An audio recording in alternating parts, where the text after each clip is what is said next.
Right, the first short story is called Sally and Her Dream. Sally is a single mum who tries to make ends meet, living in a cramped flat on the second floor of a tenement block.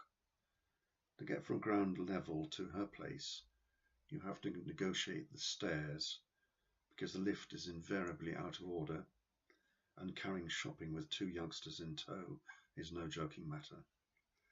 And often tempers get frayed and then the howling begins, which sets things up for an argument with the old battle axe who lives at the bottom.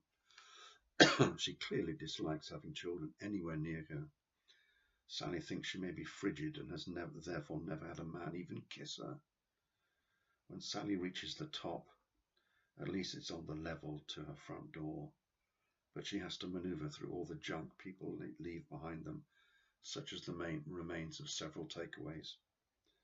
The council workmen have not been round to clean the landings for months.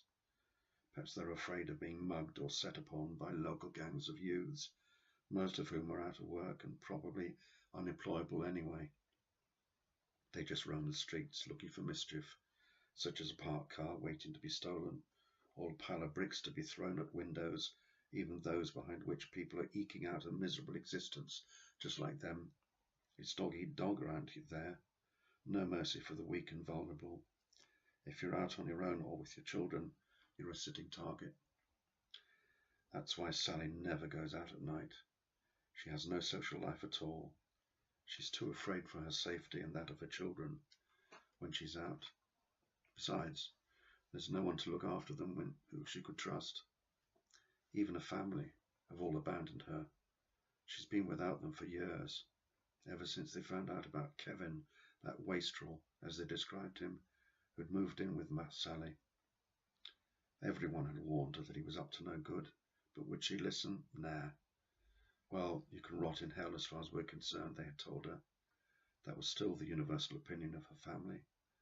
Sally had experienced a cold shoulder. Eventually, she'd managed to persuade Kevin to leave after he cheated on her with another woman once too often.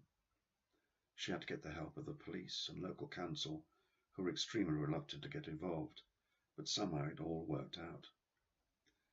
She'd even managed to meet a kindly good Samaritan who paid the county court to get Kevin served with the injunction, banning him from within a far enough distance away from the flat.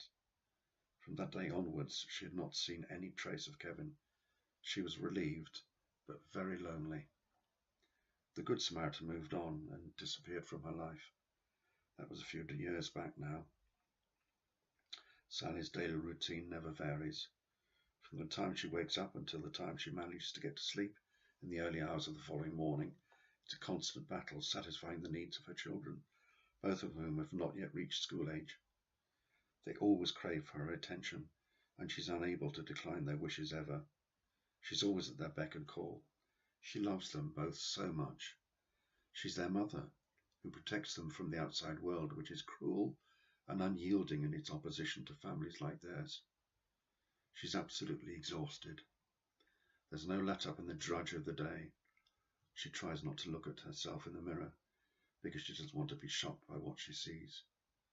She wants to have this romantic image of herself in a ball gown, being wined and dined by a handsome prince. She even visualizes what he looks like. She is Cinderella to his Prince Charming. Somewhere she has the golden slipper which will transform her situation, and she will one day become queen. For the moment she can't find it, so she dreads the knock on the door in case his manservant turns up and she's not ready. What a disaster. While she daydreams, she forgets she has two little ones to look after, and they belong to her. Will her Prince Charming also make them princesses in the royal household? Bang! Something crashes to the floor and wakes her out of her reverie.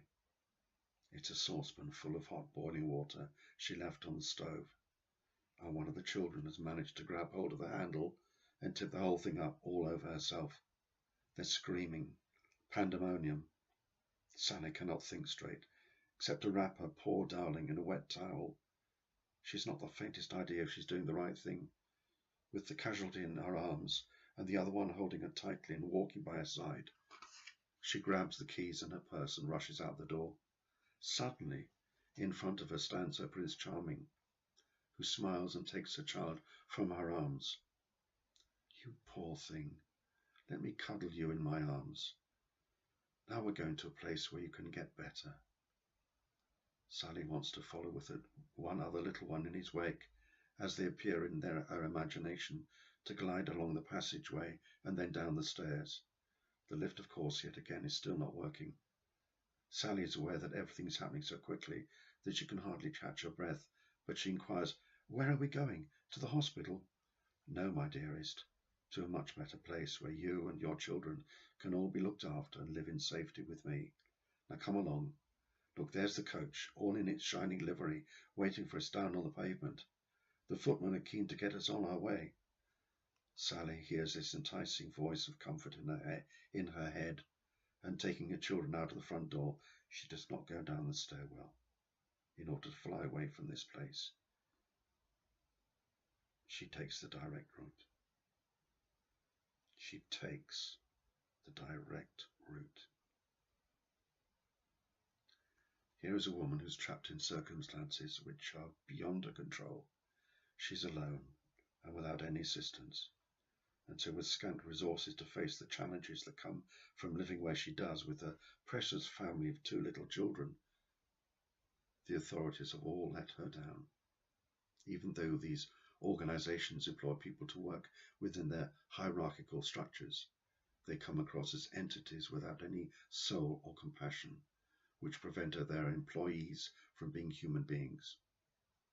This woman deserves better treatment, but gets it neither from the latter nor from her family, whose high moral principles also prevented them from engaging with her and seeking to help their kith and kin, and in fact whose same high moral principles were used to ostracize Sally from their midst as though she did not belong to them, a totally unnatural state of affairs. As the saying goes, blood is thicker than water. Sometimes people behave in ways which are completely alien to their true nature. I believe that in this story we see a woman who has experienced a crisis which destabilizes her so much that she's literally taken leave of her senses in order to cope with her situation. However, she has just put off the moment when she has to confront it, and it, in a way, hits her in the face. She's awakened from a deep sleep, but finds herself in a nightmare. Her response is to flee back into an unconscious state in order to exist in her daydream.